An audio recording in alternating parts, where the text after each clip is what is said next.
Hi all, welcome to football arena. ഇന്നലെ FIFA club world കപ്പിൽ നടന്ന കലാശ പോരാട്ടത്തിൽ ചെൽസി PSG തകർത്തെറിയുന്ന ഒരു കാഴ്ചയാണ് നമുക്ക് കാണാൻ കഴിഞ്ഞത്. എതിരില്ലാത്ത 3 ഗോളുകൾക്കാണ് ചെൽസി വിജയിച്ചിട്ടുള്ളത്.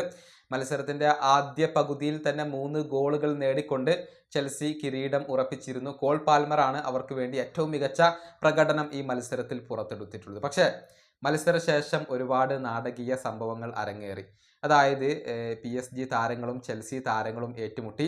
പരിശീലകരും ഇതിൽ ഇടപെട്ടു എന്നുള്ളതാണ്. ലൂയിസ് എൻറിക്കെ ബ്രസീലിയൻ താരമായ ജാവോ പെഡ്രോയെ തല്ലി വീഴ്ത്തുന്ന ഒരു രംഗം അത് എല്ലാവരും കണ്ടതാണ്. ഈ വിഷയത്തിൽ മുൻ റഫറി ആയിരുന്ന ടുറാൾഡെ ഗോൺസാലസ് തൻ്റെ ഒരു അഭിപ്രായം പങ്കുവച്ചിട്ടുണ്ട്.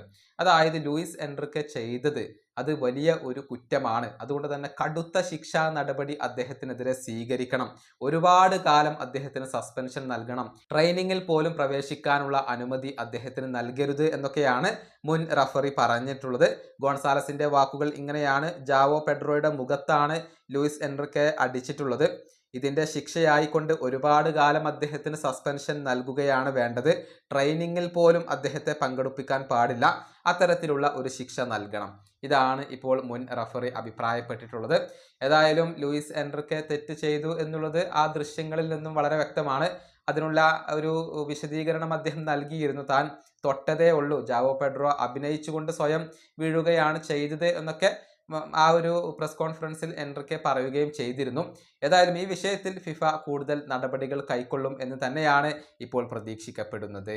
ഈ വീഡിയോയുടെ അവസാനിപ്പിക്കുന്നു. അടുത്തൊരു വീഡിയോയിൽ കാണാം.